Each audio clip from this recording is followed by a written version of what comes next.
एक आम आदमी के लिए लगभग 6 से 8 घंटा नींद की ज़रूरत है।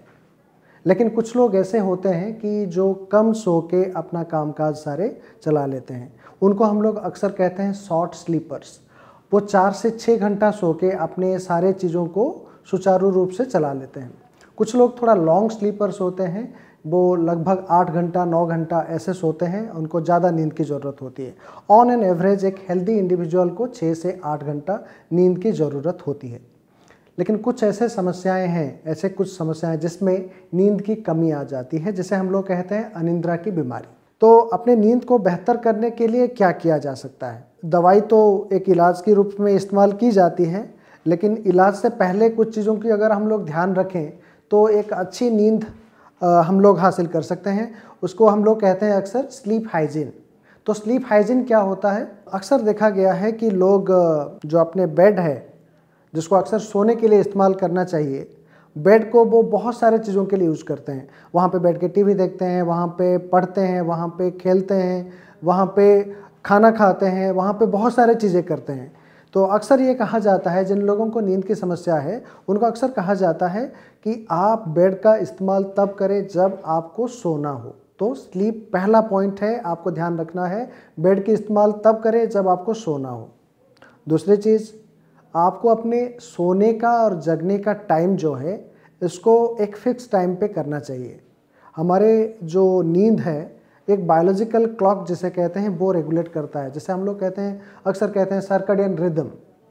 हमारे ब्रेन में एक तरह का क्लॉक हमेशा चलता रहता है, जो हमारे शरीर में बहुत सारे गतिविधियां हैं, उनको वो कंट्रोल करता है। उनमें से एक प्रमुख चीज़ है कि नींद। समय पे भूख लगना, समय पे सोना, ये हमें हमारा जो ब्रेन है वो एक सिग्नल देता है कि अभी आपको भूख लग रही है, आपको खाने की ज़रूरत है। अभी आपका सोने का समय हो गया है, आपको सोने की ज़रूरत है।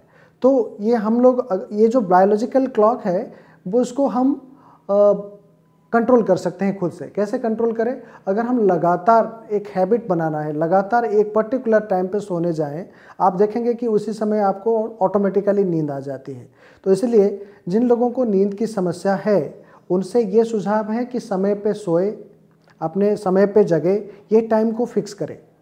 तीसरी चीज़ ये देखा गया है, जो लोग नशीली पदार्थों का ज़्यादा इस्तेमाल करते हैं, मैं ये नहीं कह रहा हूँ कि सिर्फ जो अल्कोहल, टोबैको और चीज़ों का इस्तेमाल करते हैं, जो लोग स्मोकिंग करते हैं तो स्मोकिंग से आपकी नींद कम हो जाती है।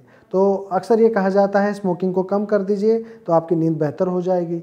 जो लोग ज़्यादा मात्रा में चाय और कॉफ़ी का सेवन करते हैं, वो भी नींद को कम कर देता है। तो अक्सर कहा जाता है शाम के बाद चाय और कॉफ़ी को इस्तेमाल करना कम कर दें। ये देखा गया है कि लोग रात में हैवी डिनर लेने के बाद नींद में प्रॉब्लम होती है। तो अक्सर कहा जाता है कि रात की डिनर थोड़ा लाइट हो और आपकी दिनचर्या में रेगुलर फिजिकल एक्टिविटी या एक्सरसाइज, व्यायाम आपकी दिनचर्या में आना बहुत ज़रूरी है। हमें नींद की ज़रूरत तभी होती है जब हमारा शरीर थक जाता है, और शरीर को थकने के लिए हमें एक्सरसाइज करने की ज़रूरत है, फिज़िकल एक्टिविटीज़ को रेगुलर करने की ज़रूरत है। और अक्सर ये कहा जाता है कि जो फिज़िकल एक्टिविटीज़ है, आप मॉर्निंग आवर्स में करिए, सुबह के समय पे करिए। कई बार देखा गया है, जो लोग शाम के समय पे एक्सरसाइज करते हैं, उनकी अंदर एराउजल एक्टिविटी बढ़ जाती है, तो उनकी रात में नींद कम हो जाती है। इसलिए अक्सर सलाह ये है कि मॉर्निंग आवर्स में आप जॉगिंग कर सकते हैं, या कोई योगा, मेडिटेशन ऐसे कर सकते हैं, या आप अगर जिम जाना चाहते हैं तो मॉर्निंग आवर्स में इसको प्रेफर करिए। आफ्टरनून में भी आप जा सकते हैं, it should not be late in the evening. देर रात तक आपका ये चीज़ एक्सरसाइज नहीं करना चाहिए। तो ये सारे चीज़ों को अगर आप ध्यान रखेंगे तो आपकी नींद बेहतर हो सकती है, आपको एक अच्छी नींद मिल सकती है, आपको हो सकता है दवाई की ज़रूरत ना पड़े। अगर ये सारे चीज़ों को करने के बाद भी किसी को नींद की समस्या बनी रहती है, तो उनको डॉक्टर की सलाह लेना चाहिए। शुरुआत में हो सकता है कि आपकी शारीरिक समस्या को देखने के लिए डॉक्टर आपको कुछ जांचों की सलाह दे। वो जांचें करने के बाद आपको अप्रोप्रिएट ट्रीटमेंट डॉक्टर सलाह दे सकते हैं।